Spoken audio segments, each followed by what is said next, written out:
Selamat sore, Tiffal. Terima kasih sudah bergabung lagi bersama kami. Kita pernah membahas juga ya soal peluang Indonesia lawan Guinea ini di beberapa pertemuan sebelumnya. Dengan belajar dari hal ini, Shin Taeyong mengakui bahwa faktor mental jadi kuncinya. Anda juga merasa demikian? Iya, ketika sebuah tim menghadapi situasi di mana mereka merasa persiapannya kurang, merasa materi pemainnya tidak lengkap, sementara lawannya memiliki reputasi yang cukup lebih baik dibanding tim yang kita hadapi, dan pemain-pemain mereka lebih lengkap, biasanya emang faktor penentunya adalah mental. Mental menghadapi pertandingan tidak boleh dari awal kalah duluan gitu. Hmm. Dari awal harus ada keyakinan bahwa kita mampu mengimbangi mereka. Dari awal harus ada keyakinan bahwa materi apapun yang kita miliki saat ini, itulah yang terbaik yang kita punya, tanpa memikirkan siapa yang absen. Jadi memang faktor mental ini sangat penting. Di samping tentunya nanti di pertandingan soal strategi juga menentukan. Oke, dan faktor fisik ini juga cukup jadi perhatian begitu, karena kita kan beberapa kali pertandingan selalu dalam masa-masa perpanjangan waktu, dan ini juga akan jadi concern tersendiri. Kemana Anda melihat kondisi fisik pemain kita nanti untuk melawan Guinea ini? Iya, sebetulnya sih dengan jeda 1 minggu yang kita miliki, ini cukup lumayan ya untuk pemulihan. Ditambah lagi perjalanan dari Qatar ke Prancis juga relatif kan tidak terlalu panjang ya. Beda kalau kita pulang dulu ke Jakarta, itu akan membuat perjalanan lebih panjang. Tapi dengan langsung berangkat dari Qatar ke Prancis, itu akan mengurangi kelelahan, memberi waktu lebih banyak untuk pemulihan. Dan saya pikir menghadapi pertandingan ini, suasana pemain sudah bisa lebih rileks, sudah bisa lebih lepas dari kepenatan. Dan memang harus diakui kalau dibandingkan dengan Gini yang tidak menghadapi pertandingan resmi dalam beberapa minggu terakhir, memang terlihat mereka akan lebih siap. Cuma yang harus dipertimbangkan juga bahwa tim yang lama tidak bermain itu juga feeling of the game-nya itu juga, game feeling-nya itu juga akan berkurang. Gak dapet gitu ya? Karena kita, iya, game feeling-nya masih ada karena baru seminggu yang lalu kita bermain. Oke, secara ranking di FIFA juga menarik dicermati. Oke, kita perlahan punya ada perkembangan begitu dari segi Iya. di posisi FIFA kita di 134, tapi kita melawan Guinea yang posisinya 76. Strateginya Anda menangkapnya akan bagaimana, pendekatan yang akan dilakukan Shin Taeyong nanti? Ya, sebetulnya faktor peringkat FIFA tidak terlalu menentukan karena ini kan tim U23 ya, beda dengan tim senior. Kalau tim U23 itu dibatasi usia sehingga pemainnya itu relatif bukan merupakan seluruh yang terbaik yang kita punya, tapi yang terbaik di level usia tersebut. Kalau senior kan bisa kita panggil dari usia mana saja. Oh. Tapi tetap saja memang harus diakui bahwa Gini ini bukan tim sembarangan, karena mereka di Afrika sekarang ini sedang berkembang performanya, terbukti bisa masuk 4 besar di Piala Afrika U23, itu kan langka bagi mereka. Sebelum ini mereka bisa dibilang kalah bersaing dari Kamerun, Pantai Gading, Nigeria, dan sebagainya. Sekarang mereka sedang berkembang, dan itu ditopang oleh banyaknya pemain mereka yang bermain di Eropa. Kita tahu bahwa dari list yang dibuat 19 pemain itu lebih dari separuh diantaranya main di Eropa. Ada di Prancis, ada di Spanyol, ada di Turki, dan itu sangat membantu perkembangan Gini secara permainan. Oke, sehingga pendekatannya akan bagaimana? Karena begini, kita pemain kunci kita nih pada absen semua untuk pertandingan kali ini, terutama Rizky Ridho begitu, yang jadi pegangan kita. Sejauh mana kemudian timnas kita ini bisa mengambil celah untuk bisa memanfaatkan momentum ini? Perlu diingat bahwa ini kan kesempatan terakhir kita untuk dapat tiket ke Olimpiade Paris. Apakah ada celah itu atau tidak? Anggota Komite Eksekutif PSSI, Bung Arya Sinulinga. Bang Arya, selamat sore. Selamat sore. Oke, terima kasih sudah bergabung bersama kami. Saya paham bahwa Anda sedang dalam perjalanan untuk menuju ke agenda nonton bareng nih nanti malam ya. Tapi sejauh ini kalau dari pantauan PSSI, kondisi anggota timnas kita ini bagaimana secara fisik dan mentalnya, Bang? Mereka kan beberapa hari ini aklimatisasi terhadap cuaca di Paris, tapi ya oke lah ya. Kan beberapa hari kan sebelumnya, kan kemarin mereka pada berangkat tanggal 5 terakhir tuh. Tanggal 5 berarti sekarang kan tanggal 9 ya. Ada 3 hari lah mereka beradaptasi terhadap semuanya. Baru untuk mengembalikan fisik mereka juga ada berapa hari kan, ada sekitar 6 hari ya, 5 hari 6 hari ya. Jadi mudah-mudahan sih baik ya. Tapi yang pasti saya juga sampaikan berapa kali ya dalam beberapa waktu ini udah satu hal yang sangat baik dan hebat yang telah mereka lakukan. Dan kalau dulu kan kita selalu ingatnya misalnya bahwa ini kita terakhir itu yang hampir ke Olimpiade tahun itu ya, yang mau ke Montreal tahun 76 itu gitu. Itu kan udah lama sekali gitu. Itu kan kalau saya juga usia masih 4 tahun lah gitu ya. Bahkan mungkin kamu juga belum lahir gitu. Jadi kita cuma cerita sejarah doang nih, sudah kita dengar-dengar.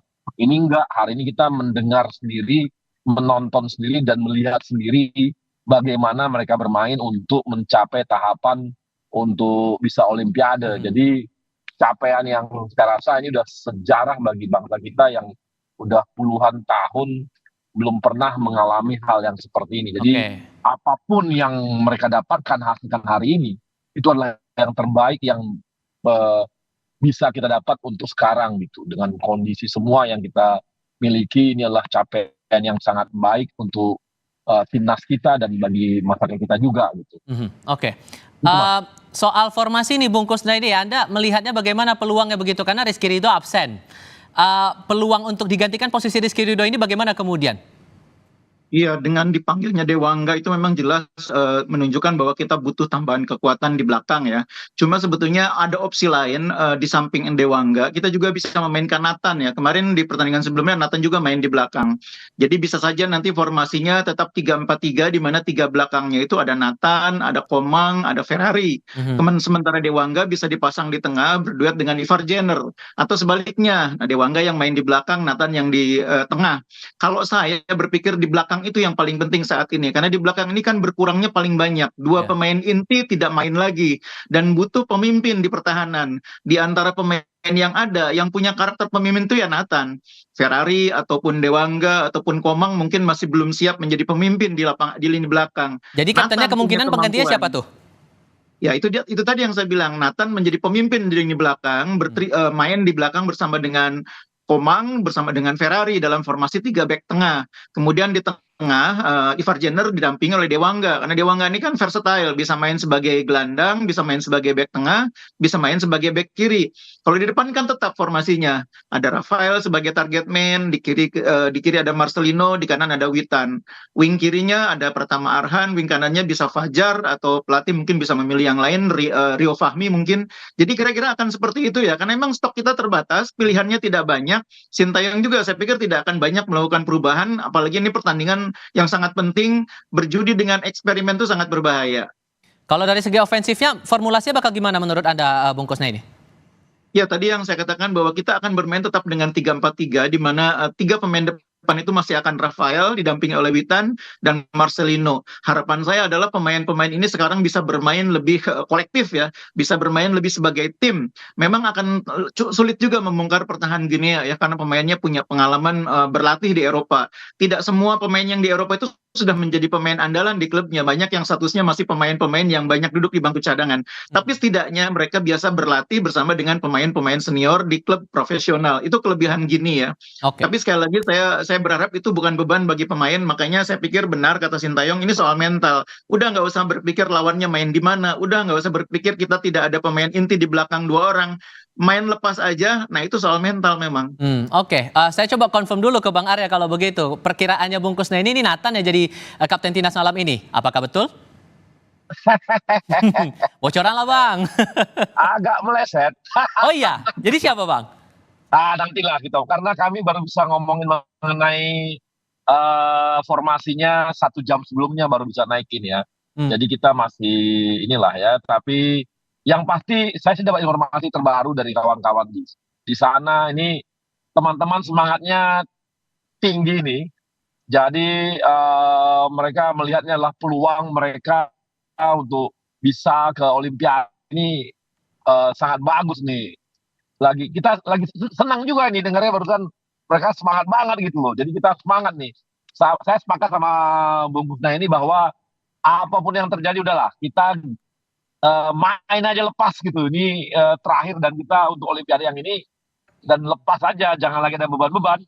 Itu yang kita harapkan. Jadi semangat teman-teman bagus gitu. Kalau Sintayong kan tadi sempat bilang bahwa ini concern sekarang di lini belakang. Gimana kemudian PSSI menyiasati itu kemudian? Kalau lihat ini sih ini ya lihat formasinya seperti kata bungkusnya tadi, ini nggak akan mungkin bereksperimen yang aneh-aneh gitu. Jadi pasti yang udah pasti-pasti aja yang akan dipakai oleh Sintayong dalam pertandingan malam ini gitu. Jadi tapi kalau saya lihat formasinya oke lah gitu ya, oke yang memang itu yang terbaik yang kita miliki saat ini gitu. Hmm. Saya rasa semua juga pasti paham nih mana yang terbaik, mana yang akan main tuh akan bisa diketahui oleh teman-teman lah. Oke. Karena kan kondisi fisik pemain di tengah beberapa kali pemain kita melakukan pertandingan dengan perpanjangan waktu, itu kan jadi concern tersendiri ya. Sejauh mana kemudian PSSI mencermati itu juga, Bang? Kan kemarin memang mereka kan tinggi banget ya, speed tinggi, jadi semua waktunya tandingnya lama gitu ya. Itu membuat mereka memang terkuras banget itu. Misalnya lawan Uzbek aja, itu kan speed mereka tinggi banget kan, mau nggak mau kan mengikuti juga, kita kan mengikuti mereka juga gitu. Itu memang melelahkan, apalagi yang terakhir ya 120 menit untuk teman-teman melawan Irak itu kan memang bisa dibilang dengan panjangnya kompetisi kan mereka tuh sama betul hasil jumlah pertandingan mereka sama dengan yang menang itu, yang juara tuh sama jumlah pertandingan mereka kemarin ketika sampai di final. Jadi memang meletihkan bagi mereka.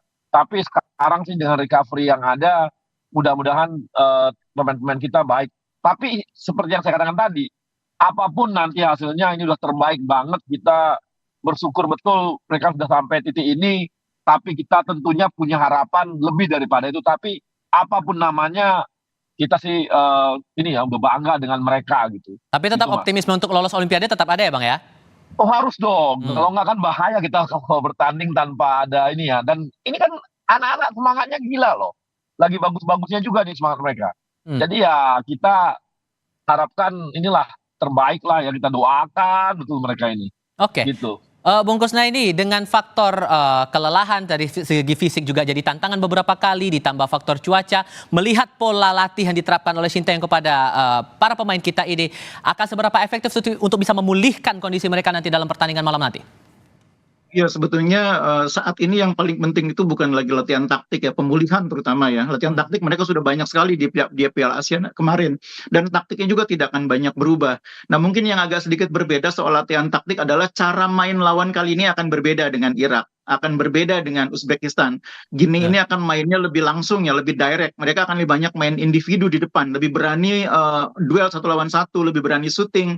Nah itu penting sekali bagi lini belakang untuk betul-betul konsentrasi, termasuk gelandang untuk fokus membantu pertahanan ini harus lebih serius. Soal pemimpin tadi yang ingin saya koreksi ya, saya tidak mengatakan bahwa Nathan itu akan jadi kapten ya. Ya, prediksi. Tadi kan saya bilang prediksi. Kalau soal kapten, saya pikir Sintayong akan memilih pemain yang caps-nya cukup banyak dan tampil stabil. Itu tidak lain adalah Hernando. Pemain lain yang juga bisa menjadi kapten adalah Pratama Arhan. Kalau Nathan kan relatif baru di tim ini ya. Jadi pertanyaannya antara kapten dan pemimpin itu dua hal yang berbeda. Oke. Kalau begitu masih ada celah tidak kemudian untuk bisa dimanfaatkan begitu oleh timnas kita, bisa, karena ini momennya momen sakral yang krusial begitu. Ini satu-satunya jalan untuk Indonesia bisa masuk ke Olimpiade. Masih ada celah tidak untuk bisa mengalahkan Gini ini? Masih. Saya pikir masih, karena jangan lupa Gini ini mainnya udah lama nggak main dalam game serius. Mereka tuh main game serius bulan Maret ya. Sesudah itu mereka kan hanya kumpul latihan termasuk untuk pertandingan ini. Bahkan persiapannya pun nggak panjang. Pemain yang dibawa pun tidak terlalu banyak, hanya 19 orang.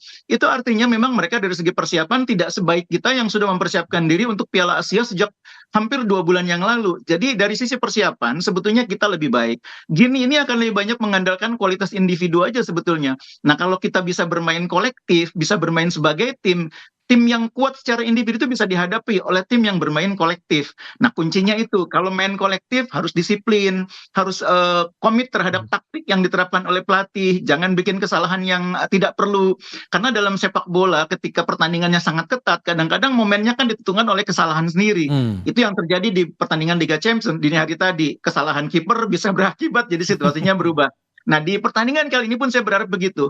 Kita hasilnya nanti jangan sampai ditentukan oleh kesalahan kita, tapi usahakan hasilnya justru lawan yang bikin kesalahan, kita yang memanfaatkan kesalahan itu. Itu harapannya. Oke, Bung Arya, sebelumnya kan sempat ada catatan juga terhadap Coach Sintayong ini kurang merotasi pemain begitu. Kalau untuk itu kan waktu melawan Uzbekistan. Kalau untuk sekarang persiapannya gimana Anda melihatnya?